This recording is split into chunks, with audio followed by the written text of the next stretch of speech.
Hello my dear student.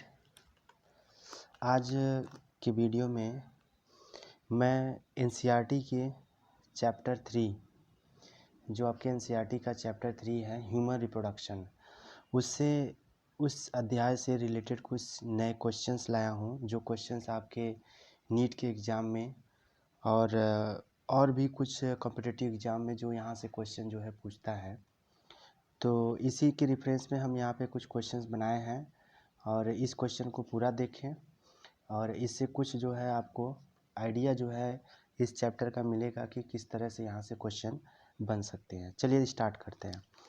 पहला question है, fill in the missing box exhibit the route of sperm transport question.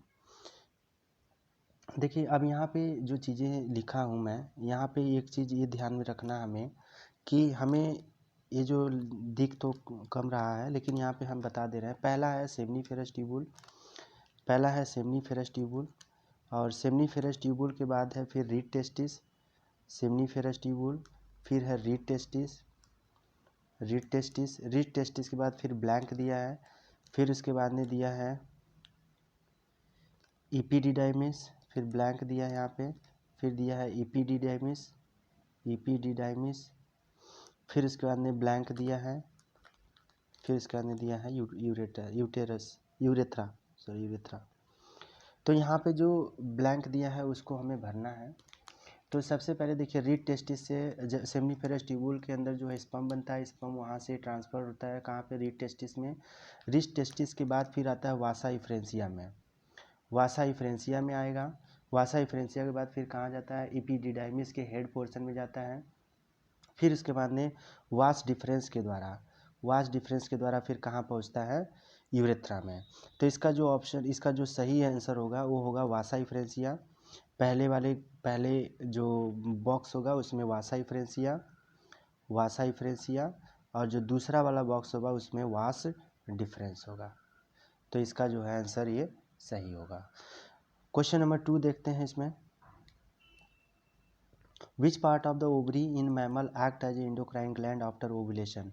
तो हमें पता है कि जब भी ओवुलेशन होता है, ओवुलेशन 14 डेज पे या मेंस्ट्रुअल साइकिल में जब हो जाता है, उसके बाद में जो है ग्राफियन फॉलिकल ही बचते हैं जो आगे चल करके एंडोक्राइन ग्लैंड की तरह जो है काम करते हैं, जो कुछ हार्मोन्स का सिक्रीशन करते हैं। अभी इसमें भी क्वेश्चंस मैंने बनाया है। तो इसका जो ऑप्शन नंबर सी है वो सही है, इसका ग्राफियन फॉलिकल्स। अगला ऑप्शन देखते हैं इसमें, इन human female menstruation can be deferred by the administration of. जो मेंस्ट्रुएशन है उसमें किस हार्मोन्स का जो है हम लोग स्टडी करते हैं, किस हार्मोन्स को हम लोग चेक करते हैं। तो कॉम्बिनेशन हम लोग चेक करते हैं इसमें, combination of oestrogen and progesterone level अगर हमें उसमें मिलता है तो हमें ये पता चलता है कि नहीं ये मेंस्ट्रुअल साइकिल जो है, इससे हम चेक कर सकते हैं। नेक्स्ट है withdraw of which withdrawal of which of the following hormone is the immediate cause of menstrual। तो इसका जो ऑप्शन होगा मेंस्ट्रुएशन, इसका ऑप्शन होगा पहला प्रोजेस्टेरॉन को हम लोग इसमें चेक करते हैं। नेक्स्ट क्वेश्चन देखते हैं इसमें, the changes in the amount yolk and its distribution in the egg will affect. अब देखिए, यॉक के डिस्ट्रीब्यूशन के बेसिस पे हमने एग को जो है क्लासीफाई किया था, माइक्रोलेसिथल, मीजोलेसिथल, मैक्रोलेसिथल। इस बेसिस पे जब हमने एग को क्लासीफाई किया तो उसका वीडियो मैंने ऑलरेडी इसमें बना रखा है, आप लोग एक बार उसको देख लीजिएगा, बहुत सारी चीज़ें वहाँ पे क्लियर हो जाएंगे। तो इसमें जो यॉक का जो डिस्ट्रीब्यूशन होता है वो जो है डिस्टर्ब किसको करता है, पैटर्न ऑफ क्लीवेज का। जब पैटर्न ऑफ क्लीवेज जो है, जैसे यॉक अगर बीच में बहुत ज़्यादा अमाउंट में, तो पैटर्न का क्लीवेज जो है जैसे टीलोसेंट्रिक होता है, फिर इसके बाद में इसमें मतलब अलग अलग प्रकार से जो है इसका क्लीवेज जो है अफेक्ट होता है। तो पैटर्न ऑफ क्लीवेज जो है इसका अफेक्ट होगा। तो इसका ऑप्शन नंबर जो है सी सही होगा। नेक्स्ट क्वेश्चन इसमें देखते हैं, foetal ejection reflex in human female is induced by. ये एकदम बिल्कुल एनसीईआरटी की लाइन है, यहाँ पे बिल्कुल एनसीईआरटी का जो है क्वेश्चन रखा गया है, क्वेश्चन है। तो fully develop foetus and placenta के द्वारा जो है क्या होता है, फीटल रिजेक्शन जो है या पार्टुरेशन जो है इन्फ्लुएंस होता है। अगला क्वेश्चन देखते हैं, which of the following is most likely a reason for not occurring a regular menstrual cycle in female. कौन सा ऐसा रीजन है जो रेगुलर साइकिल जो है मेंस्ट्रुअल साइकिल नहीं होता है तो फीमेल में वो देखने को मिलता है।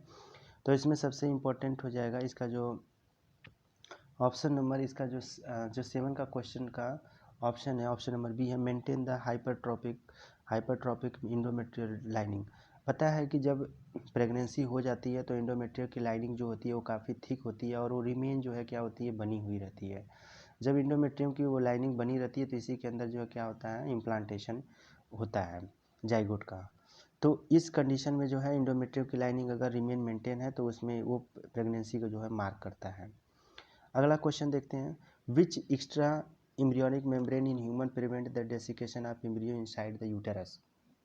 तो देखिए हम लोग जानते हैं कि जो एक्स्ट्रा एम्ब्रियोनिक मेम्ब्रेन होती है, एक्स्ट्रा एम्ब्रियोनिक जो मेम्ब्रेन होती है वो 4 प्रकार की होती है। एक होती है कोरियन, एक होती है एमनियन, और एक होती है यॉर्क सैक, और एक होती है एलेंटोइस। तो अब इन सब का फंक्शन जान लेते हैं।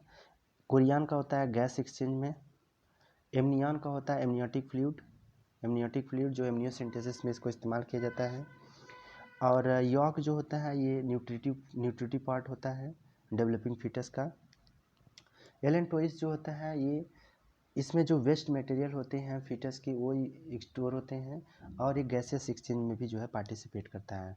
तो गैस डेसिकेशन से अगर बात करें तो यहाँ पे एमनियन होगा क्योंकि इसके अंदर एमनियोटिक फ्लूइड होता है और वो जो है डेसिकेशन से फीटस को बचाता है। क्वेश्चन 10 देखते हैं,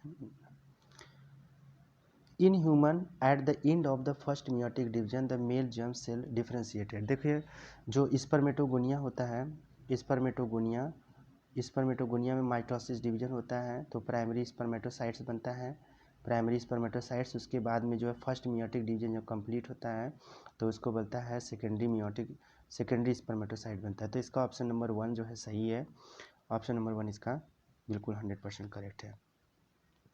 नेक्स्ट क्वेश्चन देखते हैं, etch a lytic enzyme release by the sperm. जैसे स्पर्म का जो स्ट्रक्चर होता है यहाँ पे हम लोग इसमें एनसीईआरटी में भी ये लाइन दिया है, तो इसका जो हेड पोर्शन है यहाँ पे गोल्जी बॉडी होती है, यहाँ पे एक एंजाइम होता है जिसको बोलते हैं हाइलोनाइडेज एंजाइम जो होता है इसका काम होता है to lysis the wall of egg and initiate the and help in penetration of sperm inside the egg. तो इसका मेन इंपॉर्टेंट काम होता है lysis of egg wall. Okay, तो ये जो है इसका ऑप्शन नंबर जो है 11 का ए सही है। नेक्स्ट क्वेश्चन देखते हैं इसमें, how many autosome does the primary spermatocytes have. Primary spermatocytes में कितने आउटोजोम होते हैं, तो इसका जो ऑप्शन नंबर 2 है वो 44 नंबर ऑफ आउटोजोम जो है प्रेजेंट होते हैं। क्यों? क्योंकि प्राइमरी स्पर्मेटोसाइट्स जो के बाद जो है जो सेकेंडरी स्पर्मेटोसाइट बनता है वहाँ पे नंबर ऑफ क्रोमोसोम जो होते हैं तब यहाँ से जो है हाफ होते हैं, तो इस कंडीशन में जो हमारा ऑप्शन नंबर 2 जो है सही है। नेक्स्ट क्वेश्चन देखते हैं, where does the ovum receive the sperm. ये तो सबसे आसान क्वेश्चन है, ये आपके एनसीईआरटी लाइन में है। ये जो है एनिमल पोल पे, जैसे जब हम एक को देखते हैं तो एक होता है एनिमल पोल, एक होता है वेजिटल पोल। एनिमल पोल जो होता है जहाँ पे स्पर्म की जो है एंट्री होती है, स्पर्म की एंट्री होती है वो उसको हम लोग एनिमल पोल बोलते हैं। वेजिटल पोल से स्पर्म की एंट्री नहीं होती है, यहाँ पे जो है यॉर्क का डिपोजिशन होता है। क्वेश्चन नंबर 14 देखते हैं, umbilical card contain. Umbilical card क्या है? देखिए अम्बिलिकल कार्ड एक ऐसा बॉडी का पार्ट होता है, एक ऐसा जो है पार्ट है जो प्लूरीपोटेंट की तरह काम करता है। प्लूरीपोटेंट स्टेम सेल वो कोशिकाएं होती हैं जिनके पास जो है क्षमता होती है पूरी शरीर बनाने की क्षमता होती है। तो प्लूरीपोटेंट जो कोशिकाएं होती हैं वो पूरी कोशिका को पूरे एम्ब्रियो को बनाने की जो है क्षमता अपने पास रखती हैं। इसी प्रकार एक होता है यूनिपोटेंट, एक होता है मल्टीपोटेंट। यूनिपोटेंट जो होती हैं वो किसी एक पर्टिकुलर स्पेसिफिक, जैसे मान लीजिए हमारी रेटिना अगर ख़राब हुई है तो रेटिना को बनाने के लिए केवल एक प्रकार की यूनिपोटेंट ही काम करेंगी। मल्टीपोटेंट होती हैं जो हमारे लीवर को भी बना सकती हैं, हमारे रेटिना को भी बना सकती हैं, हमारी किडनी को भी बना सकती हैं। लेकिन अम्बिलिकल कार्ड एक ऐसी प्लूरीपोटेंट स्टेम सेल ऐसी सेल होती हैं जो पूरी बॉडी के हर एक पार्ट को बनाने की जो है क्षमता रखती हैं। ठीक, अगला क्वेश्चन देखते हैं, क्रिप्टोकार्डिज्म। क्रिप्टोकार्डिज्म इज कंडीशन वेयर, अब इसमें क्या होता है, जब टेस्टिस का जो है एक या दोनों टेस्टिस जब जो होती हैं वो वहाँ से अम्बिलिकल, जब वो उनका डिसेंड नहीं होती स्क्रोटम में, जब वो नहीं आती हैं, उस कंडीशन में जो है क्या होता है, उस कंडीशन को हम लोग बोलते हैं क्रिप्टोकोरिडिज्म। अगला देखिए क्वेश्चन देखते हैं, bidder canal receive. Bidder canal देखिए, पहली चीज़ इसके बारे में जान जाइए, ये बड़ा इंपॉर्टेंट है। देखिए बीडर कैनाल जो होता है ये कहाँ पे पाया जाता है, फ्रॉग में पाया जाता है। पहली चीज़, बीडर कैनाल कहाँ पाया जाता है, फ्रॉग में। दूसरा पॉइंट होता है कि जब स्पर्म बनता है, टेस्टिस से स्पर्म बनता है, टेस्टिस में स्पर्म बनता है, स्पर्म बनने के बाद वासा इफ्रेंसिया के द्वारा, वासा इफ्रेंसिया के बाद फिर कहाँ पे आता है, बीडर कैनाल में। अब बीडर कैनाल से फिर कहाँ जाएगा, यूरेटर में जाता है, यूरेटर के बाद फिर कहाँ पे जाएगा, क्लोएका में। तो एक क्वेश्चन भी आया है कि क्लोएका जो है किस में पाया जाता है, तो क्लोएका कहाँ पाया जाता है, फ्रॉग में पाया जाता है। तो बीडर कैनाल कहाँ जाता है, फ्रॉग में पाया जाता है। इसका काम क्या होता है, ये स्पर्म को जो है रिसीव करता है किससे, टेस्टिस से। ठीक है, तो ऑप्शन नंबर इसका 2 जो है सही है। नेक्स्ट क्वेश्चन देखते हैं, Wolffian canal, Wolffian duct is also known as. देखिए वुल्फियन डक्ट जो होता है ये भी फ्रॉग में ही देखा गया है, और ये जो होता है मीजोनेफ्रिक, जैसे प्रोनेफ्रिक, मीजोनेफ्रिक, मेटानेफ्रिक, जो 3 प्रकार की किडनी होती हैं, उसमें मीजोनेफ्रिक में जो है ये मीजोनेफ्रिक डक्ट में जो है ये वुल्फियन डक्ट हमें जो है देखने को मिलती है।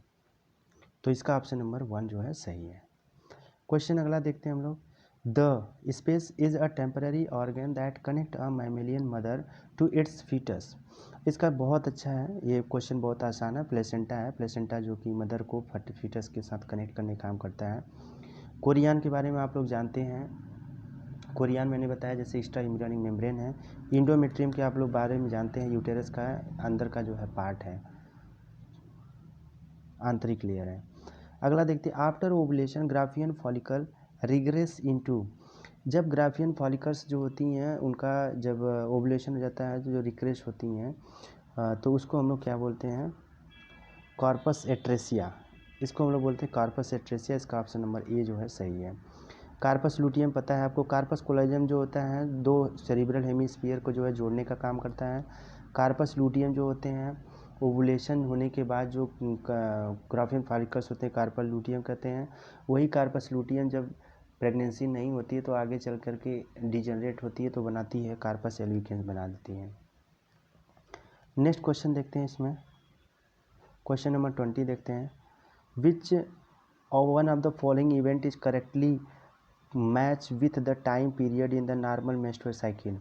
अब देखिए इसमें मेंस्ट्रुअल साइकिल जो होती है वो 4 फेज में कंप्लीट होती है। पहली होती है मेंस्ट्रुअल फेज जो कब से होती है, 1 से 5 तक होती है। दूसरा होता है फॉलिकुलर फेज होता है जिसको प्रोलिफरेटिव फेज भी बोलते हैं, 1 से 13 दिन में होती है। दूसरा होता है ओवुलेटरी फेज, ओवुलेटरी फेज जो होती है 14 डेज में होती है, 14 डेज पे होता है। फिर लास्ट आता है ल्यूटियल फेज, ल्यूटियल फेज जो होता है वो 15 से 28 दिन पे होता है, 28 डे पे। तो इसमें देखिए रिलीज ऑफ एग बिल्कुल गलत है, ये तो होगा ही नहीं। इंडोमेट्रियम रीजनरेट 5 से 10 तक। Endometrium secrete nutrient for implantation, ये तो बिल्कुल गलत है। रेज इन प्रोजेस्ट्रॉन लेवल, ये तो बिल्कुल गलत है। प्रोजेस्ट्रॉन का लेवल जो होता है जब ओवुलेशन हो जाता है तब बढ़ना चालू करता है। तो इसका ऑप्शन नंबर 2 जो है सही है। ठीक, नेक्स्ट क्वेश्चन देखते हैं इसमें, if mammalian ovum fail to get fertilise which one of the following is unlikely. अगर जो है मैमेलियन ओवम फर्टिलाइज नहीं होता है तो क्या चीज़ जनरली जो है होती हैं, corpus luteum will degenerate, progesterone secretion rapidly decline, oestrogen secretion increase. बिल्कुल सही है, जब फर्टिलाइजेशन नहीं होगा तो ग्राफियन फॉलिकल्स का बनना फिर से चालू हो जाएगा। और हमें पता है कि एस्ट्रोजन का सिक्रीशन जो होता है किससे होता है, ग्राफियन फॉलिकल से होता है, तो एस्ट्रोजन का लेवल जो है बढ़ जाएगा। तो ऑप्शन नंबर 3 इसका जो है सही होगा। नेक्स्ट क्वेश्चन देखते हैं, question number 22, a reaction of a granules content which harden the zona pellucida and sure block to polyspermy. देखिए पॉलीस्पर्मी जो होती है इसका मतलब क्या होता है, पॉलीस्पर्मी का मतलब होता है to block entry of more than 1 sperm inside the egg. एक से अधिक स्पर्म को एग के अंदर एंट्री करने से बचाना। ये दो प्रकार से होता है, एक होता है फास्ट ब्लॉक पॉलीस्पर्मी, एक होता है स्लो ब्लॉक पॉलीस्पर्मी। तो फास्ट ब्लॉक पॉलीस्पर्मी में सोडियम आयन जो है इसके अंदर पार्टिसिपेट करता है। स्लो ब्लॉक पॉलीस्पर्मी में कार्टिकल ग्रेन्यूल्स जो होते हैं इसके अंदर पार्टिसिपेट करते हैं। तो इसके अंदर कार्टिकल रिएक्शन होता है जिसके कारण जो है पॉलीस्पर्मी को ब्लॉक किया जाता है। तो इसका ऑप्शन नंबर 2 जो है सही है। नेक्स्ट देखते हैं, इन oocytes सेकेंडरी मैचुरेशन अकर इन। ये इसका जो ऑप्शन है इसका ऑप्शन नंबर 3 जो है सही है। फैलोपियन ट्यूब में जब वहाँ से ओवुलेशन होता है तो ओवुलेशन होने के बाद, जैसे आप लोग एनसीईआरटी में स्ट्रक्चर देखे होंगे, डायग्राम देखे होंगे, इस तरह से रहता है, इस तरह से, और यहाँ से इस तरह से। तो एक जब यहाँ से आते हुए जब यहाँ पे पहुँचता है ओवम, तो फैलोपियन ट्यूब के अंदर जो है जब यहाँ पे स्पर्म भी सेम टाइम पे आता है तो यहाँ फर्टिलाइजेशन होना होता है। तो यहाँ पे ही क्या हो जाता है, उसका जो है सेकेंडरी मैचुरेशन, मतलब जब रिलीज होता है तो सेकेंडरी वो साइड से निकलता है। यहाँ पे आने के बाद जो है वो जब स्पर्म एंट्री करता है तब उसके बाद में सेकेंड मियोसिस जो है कंप्लीट होता है। उस कंडीशन में ये कहाँ पे हो रहा है, फैलोपियन ट्यूब में होता है। अगला है acrosome reaction. Acrosome reaction of the sperm occur due to. अब देखिए एक्रोजोम रिएक्शन क्या है। एक्रोजोम रिएक्शन जैसे जब भी स्पर्म का कांटेक्ट हो जाता है जोना पेलुसिडा से। जोना पेलुसिडा ओवम की एक लेयर है, जब उसके साथ कांटेक्ट होता है उस पर एक रिसेप्टर होता है ZP3। इसके साथ जब इसका कांटेक्ट होता है तब उस समय एक्रोजोम रिएक्शन होता है। तो इसका जो है ऑप्शन नंबर 1 सही होगा। नेक्स्ट क्वेश्चन देखते हैं, which one of the following is not a male accessory gland. देखिए मेल एसेसरी ग्लैंड 3 है, seminal vesicle, prostate gland, bulbourethral gland, या इसको बोलते हैं काउपर्स ग्लैंड भी बोला जाता है। तो इस कंडीशन में जो है पूछा है कि कौन सी ऐसी ग्लैंड है जो एसेसरी नहीं है, तो वो है एम्पुला।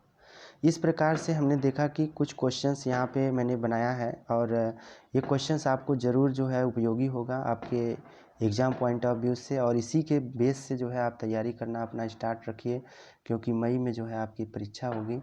और क्वेश्चन अगर अच्छे हों तो इसको लाइक करें, शेयर करें और सब्सक्राइब करें, और उम्मीद करते हैं कि और भी आगे क्वेश्चन मैं इसी तरह से बनाऊँगा और आप लोग इसको पसंद करेंगे। Thank you so much.